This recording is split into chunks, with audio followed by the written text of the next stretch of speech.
Praise God. Hallelujah. കർത്താവ് നിങ്ങളെ ധാരാളമായി അനുഗ്രഹിക്കട്ടെ. വീണ്ടും നിങ്ങളോടൊപ്പം കർത്താവിന്റെ മാറ്റമില്ലാത്ത വചനമായിട്ടായിരിക്കാൻ സ്വർഗത്തിലെത്തിയും ഇടയാക്കിയതിനായി ദൈവത്തെ നന്ദിയോടെ സ്തുതിക്കുന്നു. നമ്മുടെ കർത്താവിന്റെ വചനം മാറ്റമില്ലാത്ത വചനം. വചനമാണ് നമ്മുടെ ജീവിതത്തിന് എല്ലാ നന്മകളുടെയും അടിസ്ഥാനം എന്ന് പറയുന്നത്.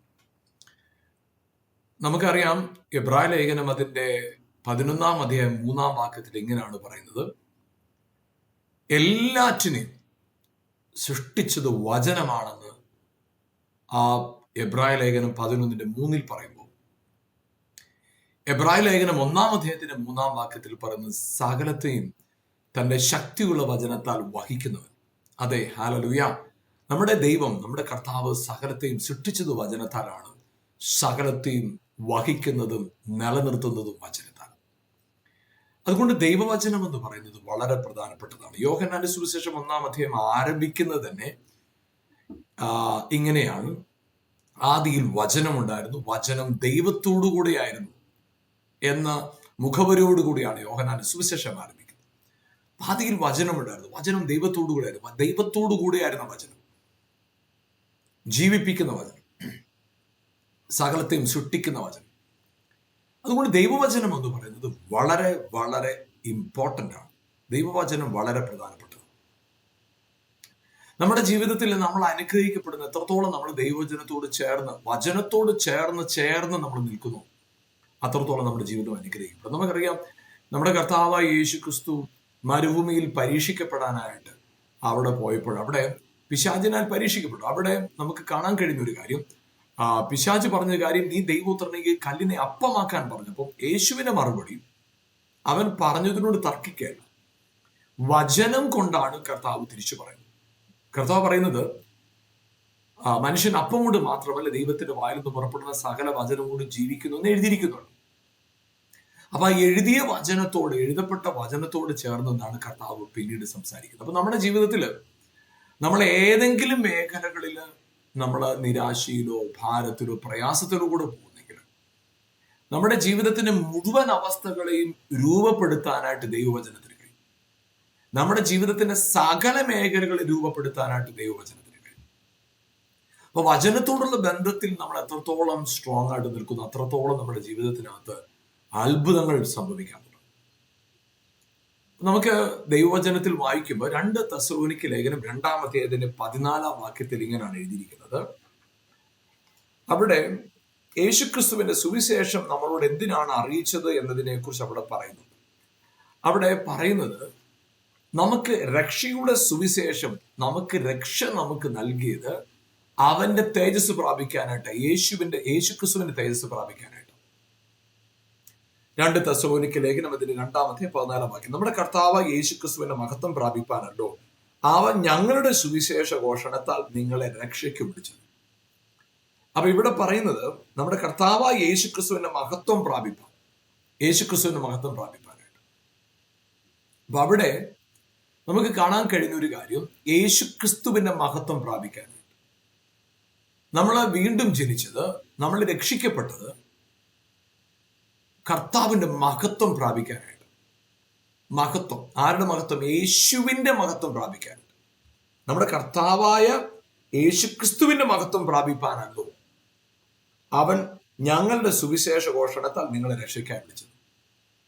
അപ്പൊ അവിടെ നമ്മെ രക്ഷയ്ക്കായി വിളിച്ചത് അവന്റെ തേജസ് പ്രാപിക്കാനായിട്ട്, ക്രിസ്തുവിന്റെ മഹത്വം പ്രാപിക്കാനായിട്ട്. അപ്പൊ അവിടെ ഇത് കാണുമ്പോൾ മഹത്വം പ്രാപിക്കുക, മഹത്വത്തെക്കുറിച്ച് നമുക്ക് നമുക്ക് പത്രോസിന്റെ ലേഖനത്തിൽ വായിക്കാൻ കഴിയുന്ന ഒരു വാക്യം. 1 പത്രോസിന്റെ ലേഖനം അതിന്റെ 1-ാം അധ്യായം 21-ാം വാക്യം: നിങ്ങളുടെ വിശ്വാസവും പ്രത്യാശയും ദൈവത്തിൽ വെച്ചുകൊള്ളേണ്ടതിന് ദൈവം അവനെ മരിച്ചവരുടെ ഇടയിൽ നിന്നും എഴുന്നേൽപ്പിച്ച് അവന് തേജസ് കൊടുത്തിരിക്കുന്നു. അപ്പൊ ഇവിടെ നമുക്ക് കാണാൻ കഴിയുന്ന ഒരു കാര്യം, യേശുവിനെ മരിച്ചവരുടെ ഇടയിൽ നിന്നും എഴുന്നേൽപ്പിച്ചു. യേശുവിനെ മരിച്ചവരുടെ ഇടയിൽ നിന്നും എഴുന്നേൽപ്പിച്ച് അവന് തേജസ് കൊടുത്തിരിക്കുന്നു. അപ്പൊ യേശുക്രിസ്തുവിന്റെ തേജസ്കരണം, യേശു തേജസ്കരിക്കപ്പെട്ടു എന്നതിനെ കുറിച്ച് നമ്മൾ മനസ്സിലാക്കുമ്പോൾ, എപ്പോഴാണ് തേജസ്കരിക്കപ്പെട്ടത്? അവൻ മരിച്ച് ഉയർത്തെഴുന്നേറ്റപ്പോൾ തേജസ്കരിക്കപ്പെട്ടു. എന്നാൽ തേജസ് യേശുവിന് നൽകിയത് മരിച്ചുയർത്തെഴുന്നേറ്റ് കഴിഞ്ഞല്ല. നമുക്ക് യോഹന്നാന്റെ സുവിശേഷം 17-ാം അധ്യായത്തിൽ നമുക്ക് കാണാൻ സാധിക്കുന്ന ഒരു കാര്യം, യോഹന്നാന്റെ സുവിശേഷം 17-ാം അധ്യായത്തില് അതിന്റെ 21 മുതലുള്ള വാക്യങ്ങൾ നമ്മൾ ഇങ്ങനെ വായിക്കുന്നു. യോഹന്നാന്റെ സുവിശേഷം 17-ാം അധ്യായത്തില് അതിന്റെ 21 മുതലുള്ള വാക്യം: നീ എന്നെ അയച്ചിരിക്കുന്നു എന്ന് ലോകം വിശ്വസിപ്പാൻ അവരെല്ലാവരും ഒന്നാകേണ്ടതിന് പിതാവേ നീ എന്നിലും ഞാൻ നിന്നിലും ആകുന്നത് പോലെ അവരും തമ്മിൽ ഒന്നാകേണ്ടതിന് തന്നെ. 22-ാം വാക്യം: നീ എനിക്ക് തന്നിട്ടുള്ള മഹത്വം ഞാൻ അവർക്ക് കൊടുത്തിരിക്കുന്നു. രണ്ടും ഒരു വാക്യം. പിതാവേ, നാം ഒന്നായിരിക്കുന്ന പോലെ, നീ എന്നിലും ഞാൻ നിന്നിലും നാം ഒന്നായിരിക്കുന്ന പോലെ അവരും തമ്മിൽ ഒന്നാകേണ്ടതിന് നീ എനിക്ക് തന്നിട്ടുള്ള മഹത്വം ഞാൻ അവർക്ക് കൊടുത്തിരിക്കുന്നു. അപ്പൊ ആ മഹത്വത്തെ കുറിച്ച് പറയുമ്പോൾ അതിന്റെ 24-ാം വാക്യം പിന്നെയും വായിക്കും: പിതാവേ, നീ ലോകസ്ഥാപനത്തിന് മുമ്പേ എന്നെ സ്നേഹിച്ചിരിക്കൊണ്ട് എനിക്ക് നൽകിയിരിക്കുന്ന മഹത്വം. അപ്പൊ യേശുവിന് മഹത്വം, പിതാവായ ദൈവം യേശുവിന് മഹത്വം നൽകിയത് യേശു മരിച്ചുയർത്തെഴുന്നേറ്റ് കഴിഞ്ഞപ്പോഴല്ല. പിതാവായ ദൈവം യേശുവിന് മഹത്വം നൽകിയത് ലോകസ്ഥാപനത്തിനു മുൻപേ യേശുവിനെ സ്നേഹിച്ച് യേശുവിന് നൽകിയതാണ് മഹത്വം. യേശുവിന് നൽകിയതാണ് മഹത്വം. ലോകസ്ഥാപനത്തിനു മുമ്പേ പുത്രനെ സ്നേഹിച്ചു. അപ്പൊ പിതാവിന്റെ സ്നേഹം മക്കൾക്ക് മാത്രമുള്ളതാ പിതാവിന്റെ സ്നേഹം. അപ്പൊ അങ്ങനെ മക്കളെ സ്നേഹിക്കുക, നമ്മളെ സ്നേഹിക്കുക, പുത്രനെ സ്നേഹിക്കുന്ന ദൈവം, പുത്രനെ സ്നേഹിച്ചവനായ ദൈവം, പുത്രനെ സ്നേഹിച്ചവനായ പിതാവ് തന്റെ മഹത്വം പുത്രന് കൊടുത്തു. അപ്പൊ അവിടെ ആ മഹത്വം പുത്രന് കൊടുത്തത് എന്തിനാണ്? 21-ാം വാക്യത്തിൽ കാണുന്നത് എങ്ങനെയാണ്? നീ എന്നെ അയച്ചിരിക്കുന്നെന്ന്, നീ എന്നെ സ്നേഹിക്കുന്നത് പോലെ അവരെയും സ്നേഹിക്കുന്നെന്ന് ലോകം അറിവാൻ നാം ഒന്നായിരിക്കുന്നത് പോലെ അവരും ഒന്നാകേണ്ടതിന് ഞാൻ അവരിലും നീ എന്നിലുമായി അവർ ഐക്യത്തിൽ തികഞ്ഞിരിക്കേണ്ടതിന് തന്നെ. ഇത് നമുക്ക് പറഞ്ഞു മനസ്സിലാക്കാൻ വലിയ പ്രയാസമുള്ളൊരു കാര്യമാണ്. പറഞ്ഞു മനസ്സിലാക്കാൻ ബുദ്ധിമുട്ടാണ്. നീ എന്നിലും ഞാൻ നിന്നിലും അവരെന്നിലും, എന്തൊരു ബന്ധമാണ്. നമുക്കങ്ങനെ ഒരാളോട് പറഞ്ഞത് വ്യാഖ്യാനിക്കാൻ ബുദ്ധിമുട്ടാണ്. നീ എന്നിലും ഞാൻ നിന്നിലും അവരെന്നിലും, ഒരു ആഴമേറിയ ബന്ധത്തെ കുറിച്ച് പറയും. അപ്പൊ ഈ തേജസ്, മഹത്വം എന്ന് പറയുന്നത് പിതാവിനെയും പുത്രനെയും വണ്ണസ് നിർത്തിയത്, ഒരുമിച്ച് നിർത്തിയത് ഗ്ലോറിയാണ്, ഈ തേജസ്. അപ്പൊ ഈ തേജസ് നിമിത്തം, തേജസ് കൊണ്ട് പിതാവും പുത്രനും ഒന്നായി നിന്നു. പിതാവിന്റെ അതേ തേജസ് പുത്രനില്, പുത്രന്റെ അതേ ആത്മാവ് പിതാവിലും, പിതാവിന്റെ ആത്മാവ് പുത്രനിലും, പുത്രനിൽ വസിച്ച അതേ ആത്മാവ് പിതാവിലും. ആ ഒരു എന്താ പറയുക, ആ ഒരു ബന്ധത്തെ നമുക്ക് മറ്റൊന്നിനോടും താരതമ്യം ചെയ്ത് പഠിക്കാൻ പറ്റില്ല. എന്നാൽ പിതാവ് പുത്രന് മഹത്വം കൊടുത്തത് എപ്പോഴാണ്? ലോകസ്ഥാപനത്തിനു മുമ്പേ പിതാവ് പുത്രന് മഹത്വം കൊടുത്തു. അതിന് കാരണം എന്താ പറയുന്നത്? പിതാവേ, നീ എന്നെ സ്നേഹിച്ച് എനിക്ക് നൽകിയ മഹത്വം. അപ്പൊ യേശുവിന് മഹത്വം നൽകാനുള്ള കാരണം എന്താണ്? പിതാവ് പുത്രനെ സ്നേഹിച്ചു. അപ്പൊ യേശുവിന് മഹത്വം പിതാവ് നൽകാനുള്ള കാരണം പിതാവ് പുത്രനെ സ്നേഹിച്ചു എന്നാണ്. എന്നാൽ ഇവിടെ 21-ാം വാക്യത്തിൽ കാണുന്നത്, 22-ാം വാക്യത്തിൽ കാണുന്നത് ഇങ്ങനെയാണ്: പിതാവേ, നീ എന്നെ സ്നേഹിച്ചതുപോലെ അവരെയും സ്നേഹിക്കുന്നു എന്ന് ലോകം അറിയുന്നു. അപ്പൊ പിതാവ് പുത്രനെ സ്നേഹിച്ചതുകൊണ്ട് പുത്രനിൽ എന്തുണ്ടായിരുന്നു? തേജസ്, മഹത്വം. അപ്പൊ ആ മഹത്വം ഇപ്പൊ അവർക്ക് കൊടുത്തിരിക്കുക എന്ന് പറഞ്ഞാൽ നമുക്ക്, നിങ്ങൾക്കും എനിക്കും നൽകിയിരിക്കുക. എന്തിനാണെന്നറിയാമോ?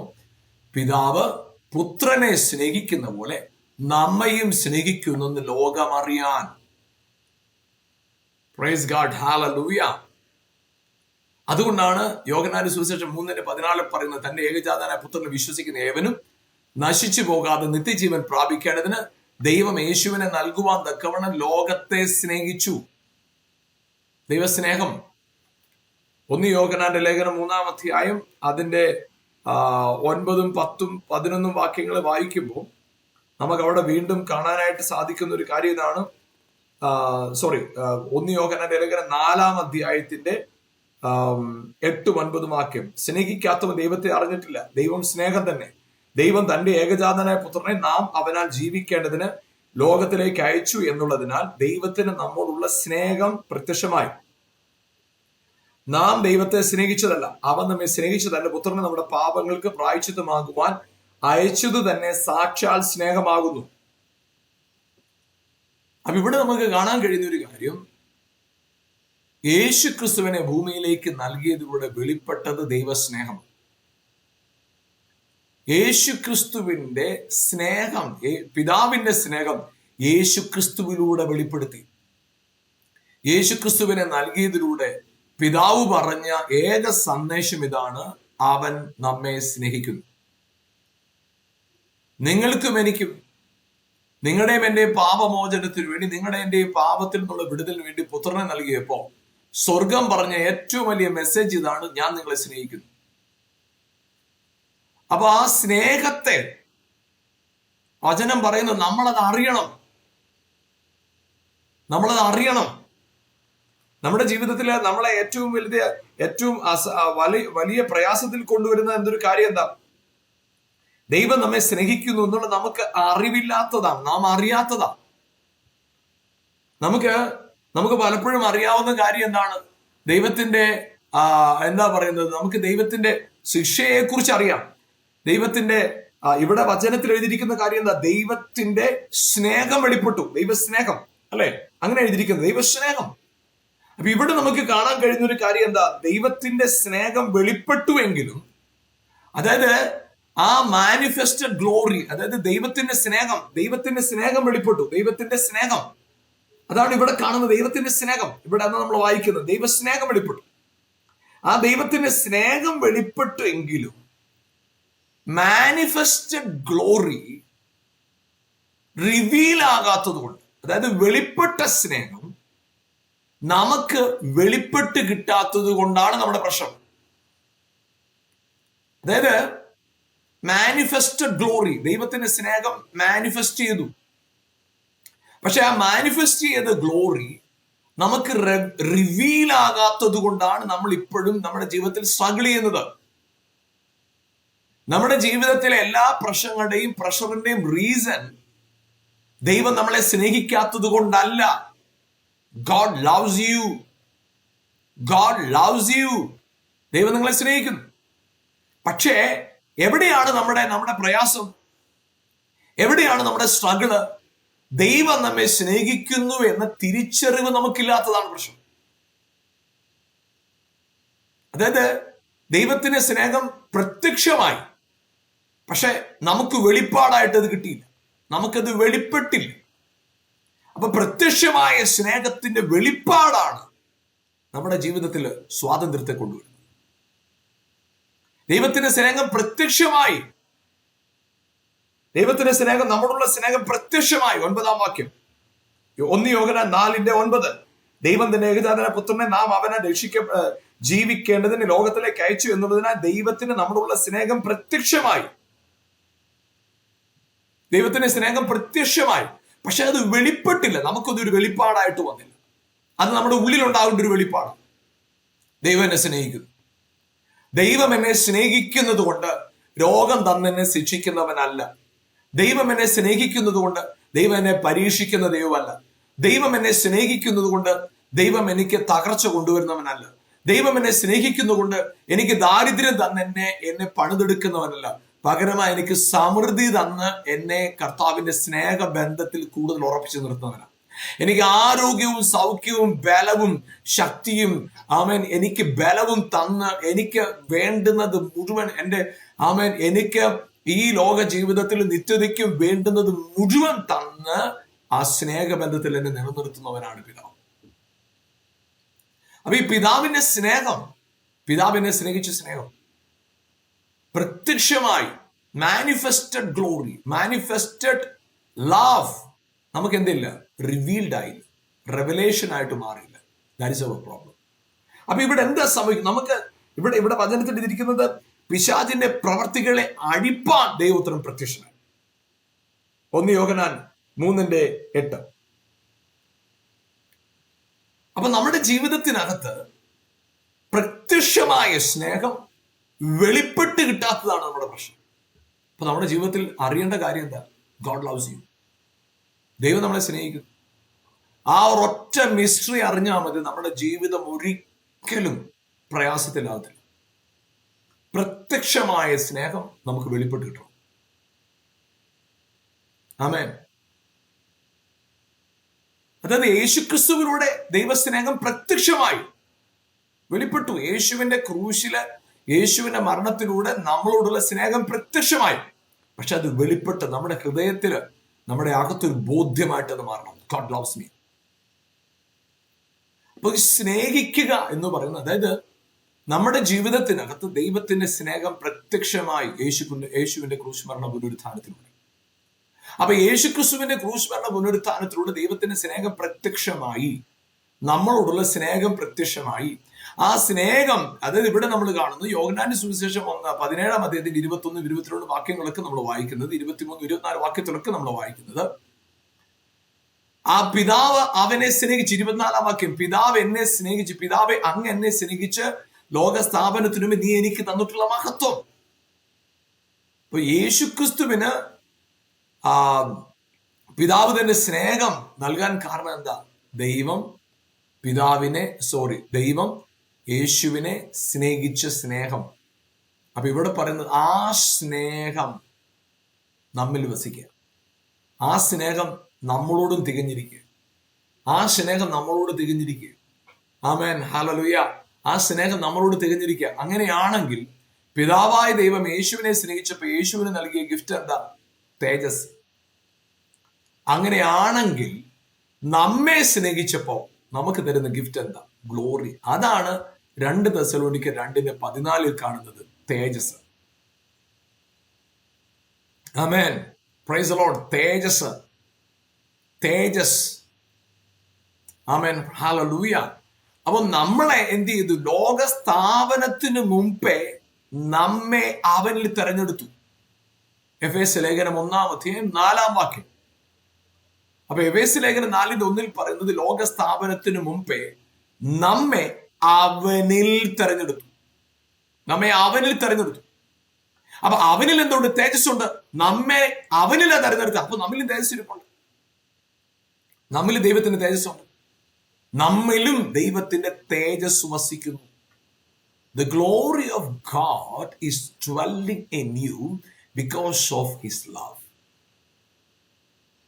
അപ്പൊ നമ്മുടെ ജീവിതത്തിനകത്ത് നമ്മുടെ ജീവിതം ഞെരുങ്ങിയും തളർന്നും ഭാരപ്പെട്ടും കരഞ്ഞും നിലവിളിച്ചും സ്ട്രെസ് എടുത്തൊന്നും പോകേണ്ടതല്ല പ്രിയപ്പെട്ടവർ.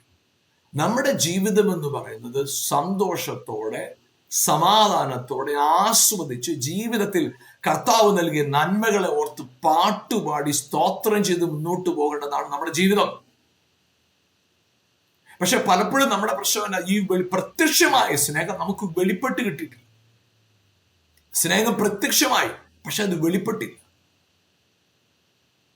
അതായത് അത് യേശുക്രിസ്തുവിന്റെ യേശു ക്രൂശിൽ മരിച്ചപ്പോൾ പിതാവ് ലോകത്തോട് മുഴുവൻ പറഞ്ഞൊരു കാര്യം എന്നാണ്, ഞാൻ നിങ്ങളെ സ്നേഹിക്കുന്നു.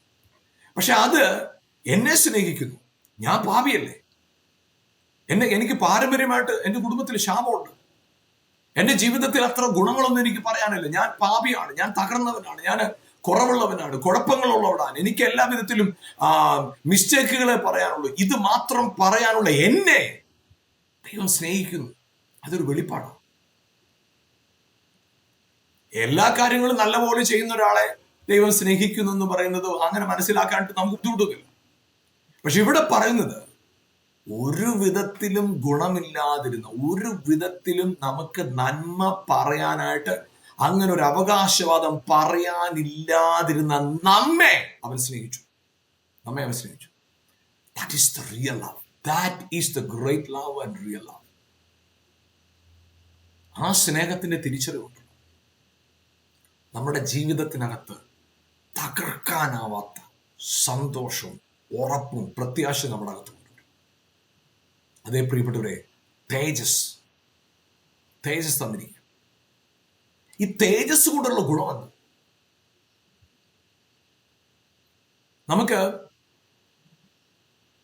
സങ്കീർത്തനം 8:5-6 ഇങ്ങനെ വായിക്കുന്നത്, ദൈവത്തെക്കാൾ നീ അല്പം മാത്രം അവനെ താഴ്ത്തി, തേജസ്സും ബഹുമാനവും അവനെ അണിയിച്ചു. 6-ാം വാക്യം, നീ അവന്റെ കൈകളുടെ പ്രവർത്തിക്ക് നീ അവനെ അധിപതിയാക്കി, സകലതും അവന്റെ കാൽ കീഴാക്കി വെച്ചു. അപ്പൊ തേജസ്കരിക്കപ്പെടുക എന്ന് പറഞ്ഞാൽ ശരിക്കും പറഞ്ഞാൽ ഉന്നതനാക്കുക, അധികാരമുള്ളവനാക്കുക, ആമേൻ, ശക്തനാക്കുക എന്ന അർത്ഥത്തിൽ. അതാണ് നമുക്ക് ഹല്ലേലൂയ, നമുക്ക് എബ്രായ ലേഖനം 2-ാം അധ്യായത്തിന്റെ 14-ാം വാക്യത്തിൽ നമ്മൾ ഇങ്ങനെയാണ് വായിക്കുന്നത്. എബ്രായ ലേഖനം 12-ാം അധ്യായത്തിന്റെ 9-ഉം 10-ഉം വാക്യങ്ങൾ. എബ്രായ ലേഖനത്തില് അതിന്റെ 2-ാമത്തെ അധ്യായത്തിൽ അതിന്റെ 9-ഉം 10-ഉം വാക്യങ്ങൾ.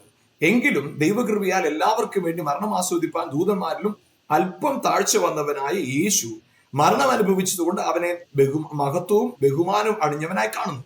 സകലത്തിന് രാക്കും സകലത്തിനും കാരണഭൂതനുമായവൻ അനേക പുത്രന്മാരെ തേജസ്സിലേക്ക് നടത്തുമ്പോൾ അവരുടെ രക്ഷാനായകനെ കഷ്ടാനുഭവങ്ങളാൽ തികഞ്ഞവനാക്കുന്നത് യുക്തമായിരുന്നു. അപ്പൊ ഇവിടെ പറയുന്നത് അനേക പുത്രന്മാരെ തേജസ്സിലേക്ക് നടത്തി. തേജസ് എന്ന് പറയുമ്പോൾ ആമേൻ ഹല്ലേലൂയ, പിതാവിനോട് ഈക്വലാക്കി മാറ്റുന്നത്, പിതാവിനോട് സമനാക്കി. അതായത് ആമേൻ, പിതാവ് ഒരു പിതാവ് തൻ്റെ വസ്തുക്കളും തനിക്കുള്ള ആനുകൂല്യങ്ങളും തൻ്റെ അധികാരവും തൻ്റെ പദവിയും മുഴുവൻ ഒരു സമയമാകുമ്പോൾ തൻ്റെ അനുഗാമിയാകുന്ന തൻ്റെ പിൻഗാമിയാകുന്ന മകന് ഏൽപ്പിച്ചു കൊടുക്കുന്ന പോലെ വസ്തുവകകൾ, അധികാരം, തൻ്റെ സമ്പത്ത്, തനിക്കുള്ള സ്ഥാപനങ്ങൾ മുഴുവൻ മകൻ ഏൽപ്പിച്ചു കൊടുക്കുന്ന പോലെ ആമേൻ. അപ്പോഴ് പിതാവ് ജീവനോടെ തന്നെ ഇരിപ്പുണ്ട്, പിതാവ് ജീവനോടുണ്ട്.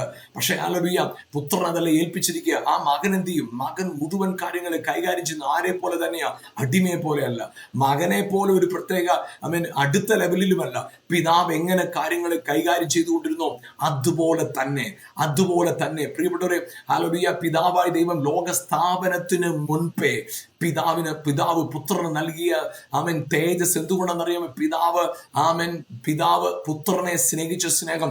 ഹല്ലേലൂയ, എന്തിനു വേണ്ടിയാണ് പിതാവ് പുത്രനെ സ്നേഹിച്ചെന്നറിയാമോ? പുത്രനിൽ കൂടെ നമ്മളോടുള്ള സ്നേഹം വെളിപ്പെടാനായിട്ട്, പുത്രൻ മുഖാന്തരം നാം സ്നേഹിക്കപ്പെടാനായിട്ട്, പുത്രൻ മുഖാന്തരം നാം അനുഗ്രഹിക്കപ്പെടാനായിട്ട് പിതാവ് ലോക സ്ഥാപനത്തിന് മുമ്പേ പുത്രനെ സ്നേഹിക്കും. പുത്രന് തേജസ് കൊടുത്ത് എന്തിനാണെന്നറിയാമോ? സ്നേഹം കൊടുത്തു. തേജസ് കൊടുത്ത് എന്തിനാണെന്നറിയാമോ?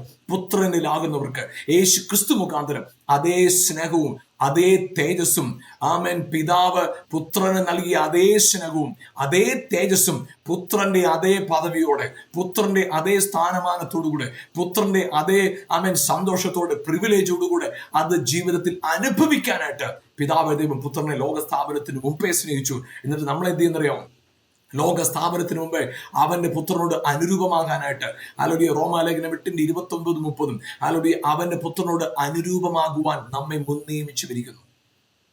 ഹല്ലേലൂയ, പ്രിയപ്പെട്ടവരെ, ആ തേജസ് പ്രാപിച്ചവരായി നമ്മുടെ ജീവിതത്തിനകത്ത് നിരാശയിലും ഭാരത്തിലും പ്രതികൂലങ്ങളിലും ഒക്കെ കടന്ന് തളർന്ന് കരഞ്ഞ് നിലവിളിച്ച് എൻ്റെ ജീവിതമാകെ ശൂന്യമായി, ഞാനാകെ തകർന്നുപോയി, എൻ്റെ ജീവിതം ആകെ അസ്വസ്ഥമാണ്, എനിക്കൊരു സമാധാനമില്ല, എനിക്ക് എൻ്റെ ജീവിതത്തിൽ മുന്നോട്ട് പോകാൻ കഴിയുന്നില്ല, എല്ലാ വാതിലും അടഞ്ഞിരിക്കുന്നു, എൻ്റെ ജീവിതം പ്രതികൂലത്തിലാണ്, എൻ്റെ ജീവിതം ആകെ പ്രയാസത്തിലാണ് എന്ന് കരയാനും നിലവിളിക്കാനും നിരാശപ്പെടാനും ഉള്ളവരല്ല നാം. അതേ പ്രിയപ്പെട്ടവരെ, നമ്മുടെ അകത്ത് അസാധാരണമായ ഒരു അഭിഷേകമുണ്ട്, നമ്മുടെ അകത്ത് അസാധാരണമായ ദൈവകൃപയുണ്ട്, നമ്മുടെ ഉള്ളിൽ അസാധാരണമായ ദൈവത്തിന്റെ മഹത്വം ഇരിപ്പുണ്ട്. ജീവിതത്തിൽ ഒരിടത്തും തകർന്നു പോകാനല്ല, ജീവിതത്തിൽ ഒരിടത്തും ശൂന്യമാകാനല്ല, ജീവിതത്തിൽ ഒരിടത്തും നിരാശപ്പെട്ടു പോകാനല്ല നമ്മുടെ മേൽ കിടക്കുന്ന വിളി. നമ്മളെ ഉയർത്തുവാൻ കർത്താവിന് പദ്ധതിയുണ്ട്. നമ്മളെ ഉയർത്തുകയാണ് കർത്താവിന്റെ പദ്ധതി. നമ്മളെ ഉയർത്തിയിരിക്കുകയാണ്. ഹല്ലേലൂയ, പിതാവ് പുത്രനെ സ്നേഹിച്ചതുപോലെ തന്നെ നമ്മെ സ്നേഹിക്കുന്നു.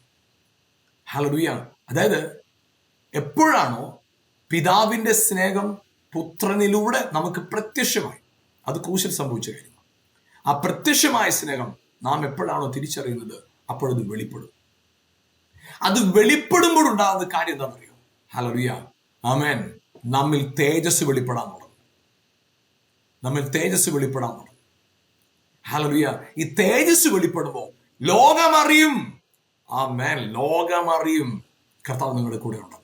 അതേ പ്രിയപ്പെട്ടവരെ, ചിന്തിച്ചു നോക്കിക്കേ, യോസഫ് പോത്തിഫറിനെ വീട്ടിൽ ജോലി ചെയ്തുകൊണ്ടിരുന്നപ്പം പോത്തിഫർ അറിഞ്ഞു ദൈവം എന്റെ കൂടെ ഉണ്ടെന്ന്. അബീമേലെക്ക് അറിഞ്ഞു ദൈവം അബ്രഹാമിന്റെ കൂടെ ഉണ്ടെന്ന്. ലാബാൻ അറിഞ്ഞു യാക്കോബിന്റെ കൂടെ ദൈവം ഉണ്ടെന്ന്. ദാവീദ് അറിഞ്ഞു, ശൗൽ അറിഞ്ഞു ദാവീദിന്റെ കൂടെ ദൈവം ഉണ്ടെന്ന്. Praise God, hallelujah, hallelujah, praise God.